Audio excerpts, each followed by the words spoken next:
Hey YouTube, Jezuzfreek with you once again. I want to talk to you about GoGreen18's newest video, or newer video, Marriage Proposal.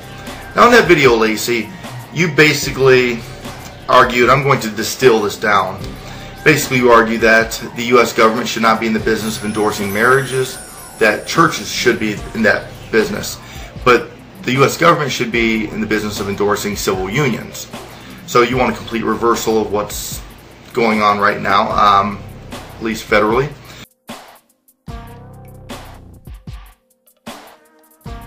So, here's my proposition.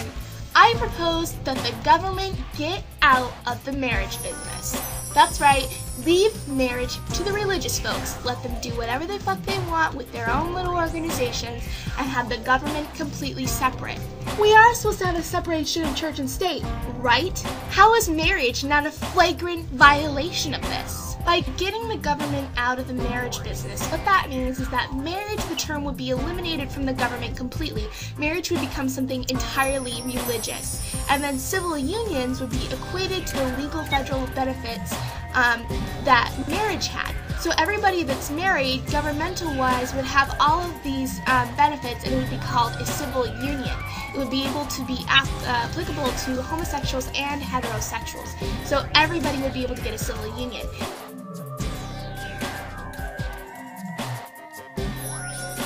And on first blush, this does seem like it makes sense.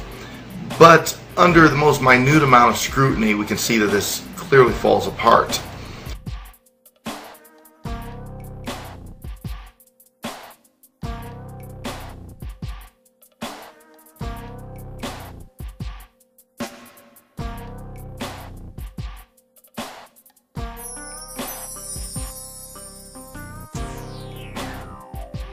The reason is because the United States government is not in the business of blessing marriages.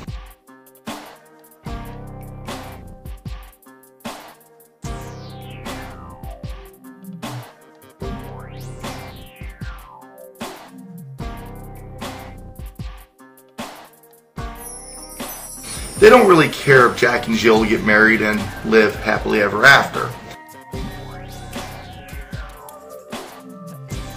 What they do care about is that Jack and Jill have children.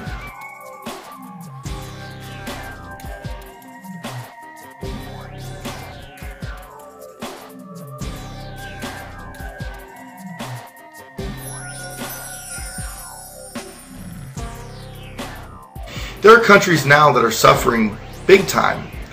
Their economies are very stagnant because there has been a greatly reduced influx of new life.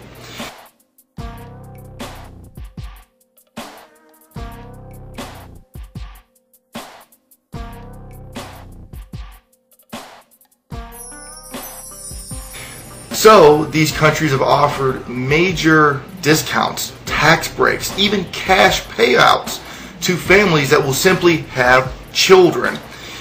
Our government realizes by bringing in new potential taxpayers, you increase the longevity of this great nation.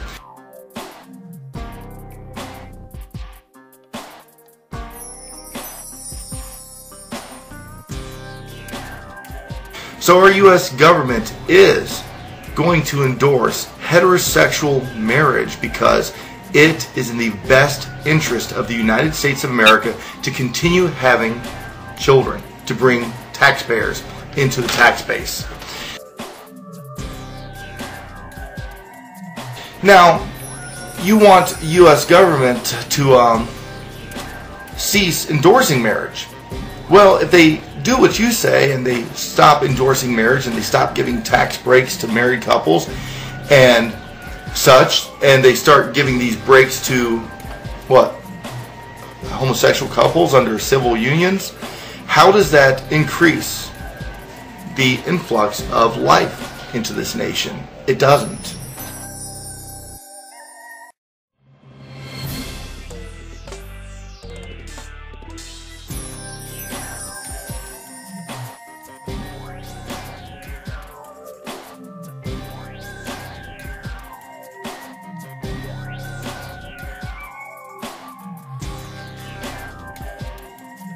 So basically, you would argue that, one would have to argue that you would give civil unions no tax break, because the tax break is all about procreation.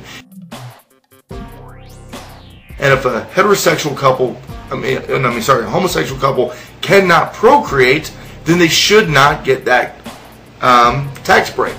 Now, if they adopt, certainly there should be a tax break for them.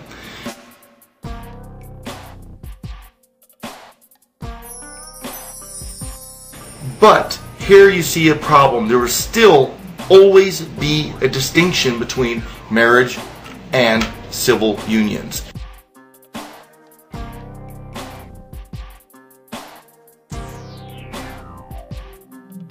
The U.S. government must continue giving tax breaks, incentives to families in order that they have children.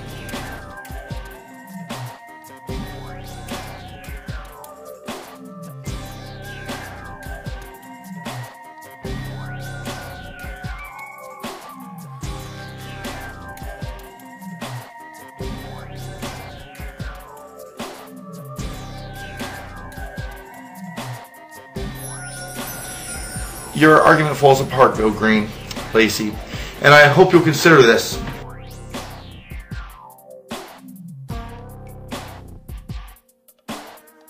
You know, I believe that it is part of the United States government to protect this great nation, financially and morally.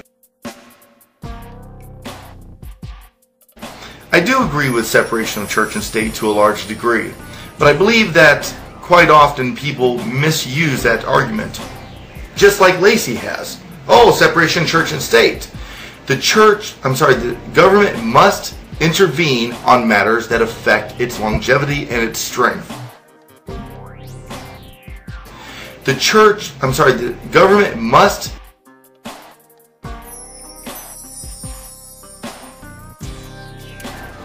marriage, a Christian institution, is one of those very things that affect this great nation.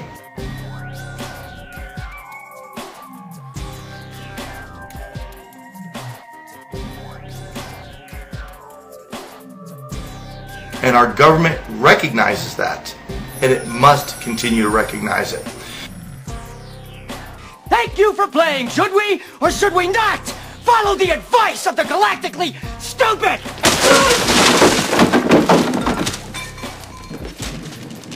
Peace to all. This is Rationally Yours, and I'm out of here.